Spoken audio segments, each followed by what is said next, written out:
NBR কর্মকর্তাদের এই আন্দোলনের মধ্য দিয়ে এনবিআর এর সংস্কার কার্যক্রম, এনবিআর নিয়ে যে অচল অবস্থা সেটি সার্বিকভাবে সবার সামনে আরও একবার উঠে এলো। বলা হয় যে ব্যবসায়ীদের বরাবরের অভিযোগ যে এনবিআর অটোমেশন কার্যক্রম চালু করে না, যদিও কয়েক বছর আগে শতভাগ অটোমেশন কার্যক্রম চালুর জন্য একটা প্রকল্প নেওয়া হয়, যেখানে এনবিআর কর্মকর্তাদের অনীহার কারণে, অনিয়ম দুর্নীতির প্রতি ঝোঁকের কারণে এই প্রকল্প তারা সফলভাবে বাস্তবায়ন করেনি।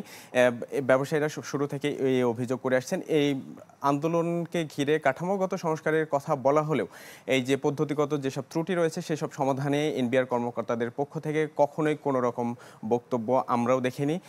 তারা শুধু তাদের দাবিকে কেন্দ্র করেই এই আন্দোলন পরিচালনা করে, যেখানে ছিল যে দুটি বিভাগ গঠন করা হয়েছে। এই দুটি বিভাগের সচিব ট্যাক্স এবং কাস্টমস, অর্থাৎ এনবিআর কর্মকর্তাদের মধ্য থেকেই হতে হবে। যখন সরকার একটু নমনীয় অবস্থানে যায়, এরপরেও তারা চেয়ারম্যানের পদত্যাগ দাবিতে আন্দোলন শুরু করে। বলা হয় যে চেয়ারম্যান ফ্যাসিস্টের উত্তরসূরি, এইরকম একটা কথিত অভিযোগ নিয়ে তারা এই আন্দোলন শুরু করে। তো বরাবরের ক্ষেত্রে যে সরকারের পক্ষ থেকে তাদের দাবি দেওয়া পর্যালোচনা করে যেটা দেখা যায় যে এই যে অনিয়ম দুর্নীতিতে তাদের ঝোঁক, এটাই হচ্ছে আন্দোলনের ব্যাকগ্রাউন্ড, যেটা বলা হয় যে পেছনের মূল কারণ।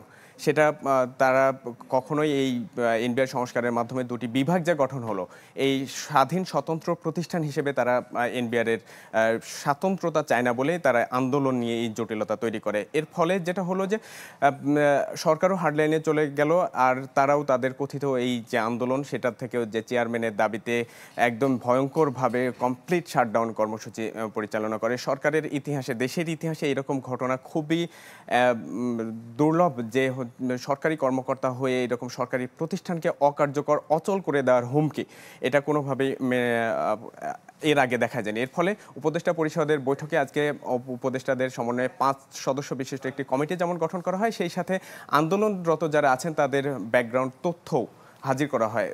এরই মধ্যে তাদেরকে ঢাকা থেকে অপেক্ষাকৃত কম গুরুত্বপূর্ণ স্থানে ট্রান্সফার করে দেওয়া হয়। সেই সাথে হচ্ছে তাদের ব্যক্তিগত কর নথি, এইসব বিষয়ে যখন সরকার খোঁজ খবর শুরু করে, দুদক তদন্ত শুরু করে, তখন খানিকটা পিছু হটে তারা।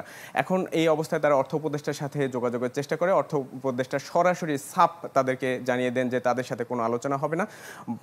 বাধ্য হয়ে সরকার এবং আন্দোলনরত তাদের পরিস্থিতি, দুপক্ষের মাঝে ব্যবসায়ী সম্প্রদায় এসে একটা সমঝোতার উদ্যোগ নেয়। এর ফলে আজকের এই সিদ্ধান্ত প্রত্যাহার হলো। কিন্তু আগামীকাল যারা অফিসে আসবেন না তাদের বিষয়ে সম্ভবত কোনো ডিসিশন হয়েছে কিনা, যে কোনো জরিমানা বা তাদের শাস্তির একটা আওতায় আনার একটা বিদ্যমান যে আইন রয়েছে সেখানে সর্বনিম্ন 25,000 টাকা জরিমানা, সর্বোচ্চ 1 লাখ টাকা জরিমানা, সর্বনিম্ন 6 মাসের জেল এবং সর্বোচ্চ 1 বছরের কারাদণ্ডের বিধান রয়েছে। এই আইনটা আবারও তাদের সামনে উপস্থাপন করা হয়। বলা হয় যদি কালকে থেকে কর্মস্থলে অনুপস্থিত কেউ থাকেন তবে তাদের বিরুদ্ধে এই ব্যবস্থা কার্যকর হবে। আজকের সংবাদ সম্মেলনে তাদের ভয়ার্থ। অনেক ধন্যবাদ ইমদাদ হক। আমাদের সময় স্বল্পতার জন্য আপনাকে বিদায় দিতে হচ্ছে। আমাদের সাথে নিউজ রুম থেকে যুক্ত হয়েছিলেন সহকর্মী ইমদাদ হক।